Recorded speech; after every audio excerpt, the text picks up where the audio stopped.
Welcome to African Folktales by Tammy. Please don't forget to hit the like button and subscribe for more interesting stories. Also share this story to someone who might be interested. Let's get into the story. Claire Hamilton stirred the pot of creamy tomato pasta gently, the wooden spoon tracing soft circles in the thick, bubbling sauce as the scent of garlic and basil floated through her quiet kitchen. Her glasses fogged from the steam, but she didn't bother to wipe them just yet. The house was too still, too painfully still for her to rush anything. It was nearly 8 in the evening, and the silence pressed against the walls like an unwelcome guest. Her phone, resting face down beside the ceramic napkin holder, remained dark. No chimes, no vibrations, just the faint blinking of a notification light that wasn't for him. She glanced at the microwave clock, 7:52 p.m. The number felt cruel. She turned the burner off and slid the pot to the side. Dinner was ready. The table was already set, 2 white porcelain plates, 2 wine glasses, folded navy napkins she'd bought on impulse during a late-night online shopping scroll. She had even lit a single ivory candle, its flickering flame stretching shadows across the surface like it was reaching out for company. And yet she stood alone, stirring a dish he wouldn't eat, waiting for a husband who was once the first to rush home for her meals, praising her cooking with laughter and eager kisses that now felt like echoes from a different life. It wasn't the first night he had sent a vague, half-hearted message, "Working late again, babe. Don't wait up." But something about this evening felt heavier. Claire couldn't explain why, but she sensed a shift that went beyond the regular disappointments. She had learned to swallow the silence, to tuck her growing questions behind polite nods and gentle smiles. But the pauses were becoming longer. The space beside her in bed remained untouched until the early hours, and even when he came home, it was as though a ghost had slipped under the sheets, silent, cold, pretending to sleep. She tried not to nag. She tried to be understanding, supportive. Marcus was under pressure at work, he said. Deadlines, restructuring, new projects. She had even stopped asking what time he'd be home because the answers were never clear. She remembered a time when his schedule was an open book and his eyes would light up at the sound of her voice. Now his replies were curt, mechanical, routine. Claire wasn't foolish, she just wasn't ready to confront a truth she couldn't yet prove. So she waited, she observed. And in the process, her own heartbeat slowed, her instincts sharpened, and her patience, while quiet, began to morph into something stronger than suspicion. It became awareness. Across town, beneath the sleek lighting and modern architecture of Blue Axis Technologies, Marcus Hamilton laughed louder than necessary as Riley Porter leaned in to whisper something suggestive near his ear. They were gathered in the company lounge, pretending to unwind after a long day, but there was an undercurrent to their interaction that had grown stronger over recent weeks. Riley, dressed in a fitted navy blouse and high-waisted slacks that drew just enough attention without breaking office dress code, was deliberate in every move. She touched his arm when she spoke. She let her laughter linger a second too long. She praised him during team meetings, drawing imaginary parallels between his leadership and brilliance. Marcus didn't resist. If anything, he leaned in. He missed being admired. At home, Claire's conversations had become quieter, often revolving around practicalities, bills, groceries, upcoming family gatherings. But Riley looked at him like he was fascinating. Her texts came at odd hours, "Can't sleep, thinking about that idea you pitched," or "You were amazing in that call today." Seriously, her compliments wrapped around him like a warm blanket. He didn't see the manipulation, he saw attention. And in his hunger for validation, he began to believe her flattery was truth. That maybe Claire had simply stopped seeing him the way he needed to be seen. Claire knew none of this, not yet, but she felt the weight of something unspoken pressing down on her chest. She had been married to Marcus for almost 11 years. She knew the rhythm of his breathing, the tone of his laugh when it was real, and the subtle change in his cologne when he started switching brands without telling her. It was in the little things, the way he now kept his phone face down, even during dinner, the sudden urgency to leave the room to take calls, the distracted look in his eyes when she was speaking. One night, as he lay beside her scrolling through his phone, she pretended to sleep and listened closely. He wasn't texting a colleague about work at 1:13 a.m. She heard the way he chuckled softly, the way he typed and deleted before sending a message. She didn't move, didn't flinch. She simply filed it away like a careful archivist documenting a betrayal not yet ready to surface. She had always believed in confronting things with grace, but grace didn't mean blindness. It meant preparation. And in her silence, Claire began preparing for the battle she never imagined she'd have to fight, not with her fists, but with her mind, her restraint, and her understanding of the woman she had become in all these years of loving a man who had forgotten how to cherish her. The rain that night was steady and rhythmic, tapping against the roof of the restaurant like a reminder that time was slipping away. The farewell dinner for a retiring executive at Blue Axis had drawn a crowd of suited professionals and wine-sipping assistants, but by 10 p.m., most had said their goodbyes. Only a few lingered, including Marcus and Riley, who now stood beneath the restaurant's canopy, watching the downpour flood the sidewalks in shimmering pools. Riley tilted her head toward the sky with a childlike grin, pulling her coat tighter across her waist. "I didn't bring an umbrella," she said, though her voice carried more delight than concern. Marcus hesitated, glancing at his phone not to check the time, but to resist sending a message he knew he shouldn't send.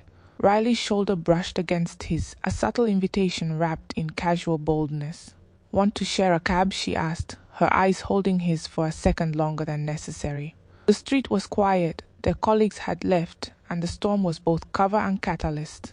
He nodded without thinking. It was a simple act, not scandalous in itself, but charged with unspoken meaning. As they stepped into the cab, the silence between them wasn't awkward. It pulsed with anticipation. Inside the vehicle, the air was warm, scented faintly with air freshener and damp coats. The windows fogged around the edges as the driver adjusted the heat. Riley slid in beside Marcus, her coat brushing his sleeve as she shifted, crossing one leg over the other. She didn't immediately speak. Instead, she watched the city lights blur past in long golden streaks.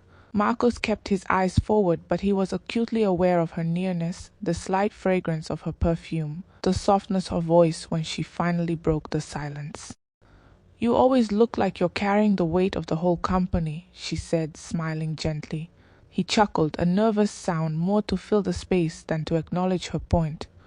"I guess someone has to," he replied, his voice lower than usual. Riley leaned her head slightly toward him. "You don't have to carry it alone, you know." Her words were quiet but purposeful. She wasn't offering help with work. She was offering something else entirely. He turned toward her slightly, not enough to be obvious, but enough to make her feel he was listening. The city slipped by unnoticed. The storm outside was a whisper now. Inside the cab, a different storm was beginning. She reached into her purse and pulled out a small silver flask, glancing at him playfully. "You strike me as someone who needs this more than I do tonight," she said, unscrewing the cap and taking a quick sip before handing it over. Marcus hesitated, then accepted, the whiskey burning its way down and warming his throat. It wasn't about the alcohol, it was the shared secret, the subtle intimacy of passing something hand to hand. The sip became a conversation. The conversation became laughter. Her hand found his knee briefly during a joke and he didn't move it away. They were no longer talking about clients or performance reviews. They were talking about dreams, frustrations, and the kind of feelings that grow in the absence of boundaries. When the cab pulled up in front of his apartment complex, the driver's eyes met Marcus's in the rearview mirror, unreadable but aware. Riley leaned in before Marcus opened the door, placing a hand gently on his cheek. "I really meant what I said," she whispered. Then her lips brushed his, tentative but certain. His first instinct was to pull back, but instinct lost to desire. He returned the kiss not forcefully but willingly. The line had been crossed, not in a moment of wild passion, but in a soft sigh between two people who knew exactly what they were doing. He stepped out of the cab alone, but he wasn't the same man who had stepped into it. The apartment was dark when he entered. Claire had left a lamp on in the hallway and a note by the oven. "Dinner still warm. Hope the meeting went well." It was written in her familiar cursive, the kind she used on birthday cards and thank you letters. He stared at it for longer than he should have, the guilt not quite sharp, but persistent like a dull ache. He opened the oven and saw her effort, a well-prepared casserole, garnished with care, placed neatly in a dish that hadn't seen the light of day in months. He didn't touch it. He closed the oven gently, walked past their shared bedroom and sat on the living room couch. His phone buzzed once. A message from Riley, "Sweet dreams, babe." He didn't respond. He held the phone in his hand for a while, thumb hovering over the screen, and then set it face down on the table. The room was quiet, the ticking wall clock the only sound reminding him that the night was still moving forward, with or without him. He stared at the ceiling, wondering at what exact point he had stopped being the man Claire married. Not when he kissed Riley, not when he laughed at her jokes, but long before that, when he started looking for something outside the walls of the home his wife had so lovingly built. And for the first time, a part of him wondered if anything that came next could ever be undone. Riley continued her quiet campaign to weave herself into Marcus's life. She was no longer waiting for him to approach her, no longer waiting for the next accidental meeting. Instead, she took the reins, orchestrating her presence with a precision that matched her intent. A simple gesture, like placing a scarf in his car after a meeting, was just the beginning. Then came the text, casual at first, then more intimate. "Can't stop thinking about you," she texted him at night, just as Claire settled into her routine. Sometimes it was just a line or two, things like, "You looked so good today," or "I love hearing your voice in the morning." The messages weren't about anything important, just little glimpses of herself peeking into his world. They were designed to be irresistible, without being overt. But with each message, Marcus found himself needing them. It wasn't that he didn't love Claire anymore. It was that the affection Riley offered felt fresher. It felt different. It was without the weight of years, without the expectations of a long-term commitment. There was no history with Riley to complicate things. She was new, she was exciting, she was free from the nuances of a life already lived. Every time Marcus returned home to Claire, the contrast grew more apparent. Claire had changed too, but in a way that wasn't obvious at first glance. She was quieter now, more distant in her own way, but her silence wasn't filled with resentment, it was filled with observation. She didn't bombard him with questions. She didn't demand answers. She simply watched like a quiet observer in the background, taking mental notes on the subtle shifts in the demeanor. Claire could feel the change in the air, but she wasn't going to confront it until she had proof. She refused to accuse him of something without knowing it for sure. She had known Marcus for too long to allow herself to be swept up in paranoia. But as he came home later and later, his excuses more elaborate, his smile less genuine, Claire began to see the signs in the spaces between their interactions. She had stopped asking if he was okay. She had stopped inquiring about his work. She had learned that sometimes silence spoke louder than words. The affection that once came easily between them now felt strained. Marcus avoided her gaze, fumbled with his phone, and found reasons to work late. He was there physically, but emotionally he was slipping away from her, little by little. Claire felt it in the smallest gestures, the way he no longer brushed her hair behind her ear when they watched TV together, the way his hand didn't automatically reach for hers when they walked to the car. It wasn't just that Marcus had changed, it was that he was changing in a way that suggested he had already chosen a different path, and Claire could feel herself being left behind, but she refused to chase him. Riley, on the other hand, had no intention of hiding her advances anymore. After weeks of carefully maneuvering through the gaps Marcus had left in their marriage, she began to claim space. She started showing up more often at the office. She would linger by his desk, casually brushing against him as she stopped by to talk about work. She made a habit of slipping into his office under the guise of collaborating on a project, but the real purpose was much more personal. She touched his shoulder when she passed him. She laughed too loudly at his jokes. She made sure to angle herself just so that her face was always close enough to his for him to feel her breath on his skin. It wasn't an accident, it wasn't coincidence. It was deliberate, designed to place her in his mind. Every time Marcus saw her, it felt like a magnet pulling him closer, even as he resisted. He would excuse himself, saying he had to go check something, but Riley always found a way to make him stay. She learned his rhythms, the time he would take coffee breaks, the moments when he'd stand to stretch in the hallway, the times he'd take his phone out and zone out of meetings. It was a game now, and Riley was winning. But with each passing day, the exhilaration of winning started to feel less like victory and more like something hollow. She noticed the strain in his smile. She saw the hesitation in his touch. Despite everything, Riley couldn't shake the feeling that something was wrong. Something in Marcus was still tethered to Claire, still holding on to a life he no longer wanted, even if he didn't realize it yet. And for the first time, Riley wondered if she had truly won, or if she had only begun to play a dangerous game that could leave her empty-handed. Then one afternoon, Riley decided to push further. She had been playing the part of the harmless colleague for long enough. She was ready to stake her claim. It happened in the grocery store of all places. Claire had gone to pick up a few ingredients for dinner, as she always did. She liked the routine of it, how the fresh produce smelled, how the low hum of the fluorescent lights created a comforting, familiar atmosphere. But when she turned the corner by the canned goods aisle, she came face to face with Riley. The sight of her, standing there in a brightly colored scarf, casually picking out a box of cereal, wasn't what caught Claire off guard. It was the smile Riley gave her. It was wide, too bright to be sincere, and wrapped in a familiarity that Claire didn't know how to place. For a moment, Claire stood frozen, as if caught in some kind of strange reverie, trying to find the words to react. But Riley, of course, was the first to speak. "Oh, Claire, fancy running into you here." Her voice was almost too sweet, the tone too practiced. Claire didn't flinch. She didn't smile. She just watched Riley, her expression blank but her mind racing. Riley continued, oblivious to the icy wall Claire was slowly constructing around them. "I was just saying to Marcus the other day that I didn't know you shopped here." Small world, huh? Claire didn't respond right away. She simply glanced at the basket Riley was holding and then back at her face, searching for any trace of honesty. There was none, not in her eyes, not in her smile. But Claire was calm. She nodded, said something vague like, "Yes, it is," and then turned, walking away without another word. Riley watched her leave, a flicker of something, was it frustration or a strange sense of victory, crossing her features. Claire didn't look back. She didn't need to. She knew exactly what had just happened. And somewhere deep inside she knew that this wasn't the end. It wasn't even the beginning of the end. It was just the first warning shot, and Claire wasn't ready to lose yet.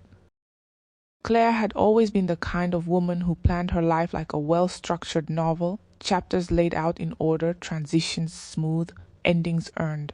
But lately she found herself trapped in a story someone else was writing, and the pages were turning without her consent. After the strange encounter with Riley at the grocery store, her suspicions hardened into something sturdier than doubt. She still didn't confront Marcus, not because she was afraid of the truth, but because she already knew it. What she needed now was clarity, not confrontation. And so Claire began to observe with more focus. She watched him in the mornings, how he no longer lingered in bed but rushed through his shower like he was racing towards someone. His phone was always in his hand or tucked in his jacket pocket, never left casually on the kitchen counter like before. When it rang, he'd excuse himself to the hallway or out to the car, claiming bad reception, though their home had always had perfect signal. But Claire didn't chase him. She'd learned long ago that people reveal more when they don't feel watched. She let him believe she was still uncertain. She cooked his meals, ironed his shirts, smiled when necessary, and said less than she felt. Her silence was no longer born of pain. It was a strategy. She spent more time with herself now, quietly repositioning her life in small, unnoticeable ways. She changed the passwords to her personal accounts. She opened a new savings account in her maiden name. She began cataloging the house, not as a homemaker keeping inventory, but as a woman who might one day need to know what was hers. She even retrieved a copy of their marriage certificate from the fireproof box in the study, along with the deed to the house. Claire didn't want revenge, she wanted readiness. At night, while Marcus typed away on his phone under the dim light of the bedside lamp, Claire read books she had once shelved for lack of time. She revisited the ones that made her feel strong. She journaled not about heartbreak, but about survival. She stopped wearing perfume and started wearing resolve. Her smiles grew measured, her voice became steadier. And through it all, Marcus remained oblivious to the woman awakening beside him, because he had become so consumed with the fantasy that he no longer recognized the reality he was slowly erasing. But Claire knew, she felt her center shifting. She wasn't begging, she wasn't breaking. She was building quietly brick by brick. Meanwhile, Riley became more daring, no longer satisfied with playing the seductive ghost in Marcus's life. She wanted presence, she wanted proof, and so she began showing up near their home, inventing reasons to be in the area. One morning, she was at a neighborhood coffee shop just a few blocks from the Hamiltons' house, casually sipping from a to-go cup while chatting loudly with a friend on the phone about a client presentation Marcus helped with. Another afternoon, she left a scarf on Marcus's car hood while it was parked in the driveway, bright red, unmistakably hers as if marking territory. But the moment Riley truly overstepped was the day she appeared at the front door. Claire had just finished folding laundry when the doorbell rang. She wiped her hands, walked to the door, and opened it to find Riley standing there, perfectly poised, holding a small package. "Marcus left this at work," she said sweetly, as if she were dropping off a forgotten lunchbox. Claire took one look at the box. A tie Claire had bought Marcus for their anniversary, now repackaged in Riley's hands, and understood everything. But she didn't ask questions. She didn't invite her in. She didn't even change her expression. She simply extended her hand, took the box, said thank you, and closed the door slowly, never breaking eye contact. Riley stood there for a beat too long, then turned and walked away, realizing too late that Claire wasn't as passive as she had assumed. Marcus arrived home an hour later, humming slightly, unaware of the confrontation that had just occurred. Claire was in the kitchen, sautéing onions for dinner, the same calm expression on her face. He greeted her with a kiss on the cheek, distracted as always, and walked into the living room. He didn't ask if anything happened. Claire didn't offer it. Later that night, as they lay in bed, Marcus scrolled through his messages, chuckling quietly at something Riley had sent, a meme, a quote, a flirtatious emoji. Didn't matter. Claire turned off the bedside lamp, rolled to her side, and closed her eyes. Not out of hurt, not out of resignation, but because she had finally made a decision. She would no longer wait for Marcus to come back to her. She would no longer try to salvage something he had already handed to someone else. But she wasn't going to leave either, not yet. She was going to stay. She was going to observe. She was going to let him believe she was unaware, unbothered.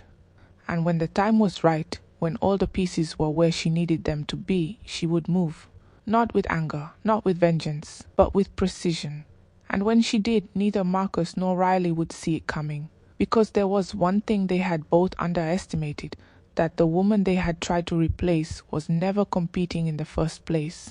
She had already won, and they were just too blind to see it. The weekend unfolded with a forced calmness. Marcus was home more than usual, not out of guilt, but because Riley had started pressing him about things he wasn't ready to answer. She wanted more time, more presence, more proof, but Marcus hadn't anticipated how complicated it would be to blend two worlds he kept so separate. Claire, still poised and composed, said nothing. She cooked breakfast. She laughed at a show they had once loved. She even invited his sister over for tea, maintaining the illusion of peace so convincingly that Marcus began to wonder if he'd imagined the growing tension between them. But beneath Claire's surface there was motion, steady and deliberate. She had already spoken to a lawyer, a discreet woman named Evelyn, whom she'd found through a referral from a former student. Evelyn had eyes that missed nothing and questions that sliced straight to the heart of the matter. Claire didn't cry in her office. She laid out facts. She brought receipts, joint account statements, dates and locations, patterns she had traced with the quiet accuracy of a woman who had been watching rather than reacting. Evelyn had nodded slowly, impressed. "You've done your homework," she had said. Claire simply replied, "I had to. Emotion clouds judgment. I needed clarity." By Monday morning, Claire had moved most of her valuables to a storage unit registered under her mother's name. Nothing dramatic, just jewelry, documents, sentimental gifts. She made sure to do it in bits and pieces over several days so it wouldn't draw attention.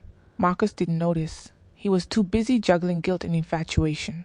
Meanwhile, Riley, emboldened by Marcus's reluctance to shut her out, took a bold step. She arrived at the house again, this time with a weekend bag. Marcus had told her he needed space to figure things out, but Riley, convinced that Claire's silence meant defeat, decided to take initiative. It was early evening when Claire opened the door to find Riley standing there, suitcase in hand, dressed casually in jeans and a white blouse like she already belonged. Her eyes were bright, her posture confident, but Claire could see it. Underneath that polish was a woman desperate to claim a place she had never been invited to. "I figured things are kind of out in the open now," Riley began. "Maybe it's time I stopped pretending.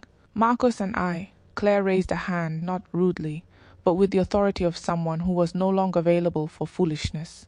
"You're here to move in?" she asked, her voice soft but direct. Riley smiled, eventually yes.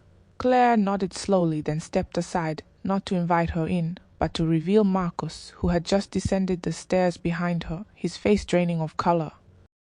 For the first time, Marcus stood in the full weight of his decisions, seeing both women before him, one who had built the life he took for granted, and the other who had invaded it, forced him to confront the mess he had so carelessly orchestrated. He looked at Riley, then at Claire. There was no rage in Claire's eyes, no tears, no pleas, only stillness. A kind of silence that made the air between them feel heavy. "What is she doing here?" he asked, his voice faltering as he looked at Riley. Riley's smile faded, replaced by a nervous chuckle. "You said," she began, but Marcus cut her off with a quiet, "I didn't say move in." Riley glanced between them, confused, embarrassed, and beginning to feel what Claire had known all along, that she was an accessory, not a partner. Claire stepped forward, handed Riley the suitcase she had already begun to wheel inside, and said, "You don't belong here." Her tone wasn't cruel but final. It wasn't an argument, it was a conclusion. Riley opened her mouth to speak, but no words came. She turned and walked away, the wheels of her suitcase thumping down the steps. Marcus stood frozen. Claire turned to him, her expression unreadable. "You handed her pieces of this life," she said quietly, "but I'm the one who built it. Don't ever confuse the two." Then she walked away, leaving him to absorb the silence that now screamed louder than any fight they could have had. The house was quieter than it had ever been that evening. Marcus sat in the living room, lights off, staring at a framed picture on the mantel, him and Claire on their 7th anniversary, arms wrapped around each other, smiles full of life. He hadn't realized until that moment how tired Claire's smile had become over the past year. He hadn't seen the way it dimmed. Hadn't noticed how she started dressing differently, speaking less, laughing more quietly. He'd been too focused on what Riley offered, excitement, admiration, novelty, to realize he was slowly bleeding the foundation of everything stable in his life. Claire didn't speak to him again that night. She went about her routine graceful as ever. She wasn't angry, she wasn't loud. She was done. And that terrified him more than any confrontation could have. That night, Marcus sat on the edge of their bed, trying to say something, anything, that would close the space between them. But Claire simply turned to him, met his eyes, and said, "There's nothing left to explain. You made your choices, I'm making mine." Then she turned off the lamp, pulled the duvet over herself, and went to sleep, not because she was tired, but because she had already stayed awake long enough for a man who stopped deserving her attention. It began with small changes. Marcus started coming home earlier, making more of an effort to linger around Claire, asking if she needed anything, offering to take on small tasks, things he hadn't done in years. But it wasn't love that guided him now. It was fear, the fear of being left, the fear of being irrelevant, the fear that the life he took for granted was slipping from his grasp and he couldn't control the narrative anymore. He started noticing things he had ignored, how Claire had begun dressing differently, sharper, more elegant, how her scent was now more distinctive, how she smiled more often when she wasn't looking at him. He began to wonder where she went during the day, who she talked to, why she no longer asked him anything at all. The distance that once served him now unnerved him. Claire didn't ignore him, she was polite, even gracious, but the emotional bridge between them had been burned. And it was not her fire that did it. It was his own match struck slowly over time. She wasn't unkind, she was just done. And nothing he did could draw her back into a conversation she had already left in her mind. She still made dinner sometimes, still shared space in the home. But Marcus could feel it, she was moving on, even if her body hadn't left yet, and he was powerless to stop it. Claire, for her part, never wavered. She didn't suddenly soften at his attempts. She didn't welcome his efforts with open arms. She had already crossed the emotional finish line. Now she was simply collecting what was hers, her peace, her focus, her future. She started attending events she once declined, accepting invitations to book clubs, art exhibits, and brunches with women who had always admired her quiet confidence. She found herself laughing again, not the tight, filtered laugh she gave Marcus, but the kind that bubbled from her chest without apology. People noticed, so did Marcus. One evening, as she prepared to attend a literary fundraiser at the Berkeley Hills Cultural Center, Marcus stood in the hallway watching her put on lipstick. She wore a simple black dress that hugged her frame modestly, her hair swept into a loose bun. She looked radiant, more alive than he had seen her in years. "You look beautiful," he said, the words nearly catching in his throat. Claire glanced at him briefly in the mirror, her smile soft but distant. "Thank you," she replied, grabbing her clutch and walking past him. He turned to follow, but she was already gone. She didn't say where she was going. She didn't need to. She wasn't performing for him anymore. She was reclaiming her story one chapter at a time, and she owed no one an explanation. Meanwhile, Riley had vanished as quickly as she appeared. After the humiliation at the doorstep and Marcus's reluctance to defend her, she pulled away. At first, she tried to salvage her pride, texting him short, cryptic messages like, "I guess I misunderstood, and maybe it wasn't what I thought." But when he stopped responding altogether, she disappeared. Word around the office was that she had requested transfer to the company's branch in Elmore County, quiet, discreet, far enough to escape the whispers that had started circulating. Marcus noticed how quickly her absence was accepted. No one mentioned her. No one asked where she'd gone. It was as if her relevance had expired the moment her attachment to him ended. And for the first time, Marcus felt it, that creeping sense of emptiness that comes when you realize you traded depth for surface, commitment for excitement, legacy for thrill. He tried to throw himself into work, tried to reclaim the respect of his peers, but something had shifted. People looked at him differently now. He was no longer the admired professional. He was the man who let it all unravel for nothing. And worse, the woman he betrayed never raised her voice, never dragged his name. She simply evolved without him. That kind of loss, it haunted him in a way he hadn't expected. Because there was no apology grand enough to reverse time. No confession strong enough to rebuild trust. Weeks passed. Then a month. Claire filed for separation, not with fireworks, not with drama, but with dignity. She didn't pack her bags in the middle of the night. She told Marcus over breakfast calmly as she poured coffee into a porcelain mug. "I've decided to move forward on my own," she said, her voice steady. "You'll be served papers by next week." Marcus blinked, unsure if he had heard her correctly. "Claire, wait. Can we at least talk?" She cut him off gently. "We've already had all the conversations. You just weren't listening then." She stood, took her keys, and walked out into the morning light. True to her word, the documents came the following Thursday. She kept the house, she kept her last name. She left Marcus with memories and silence, and both of them echoed louder than anything he had prepared for.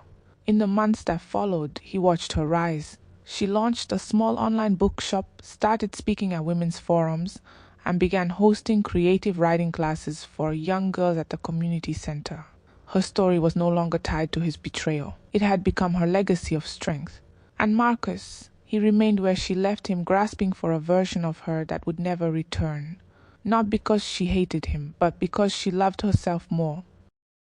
We've come to the end of this story. Please subscribe to my channel to support me. Thank you.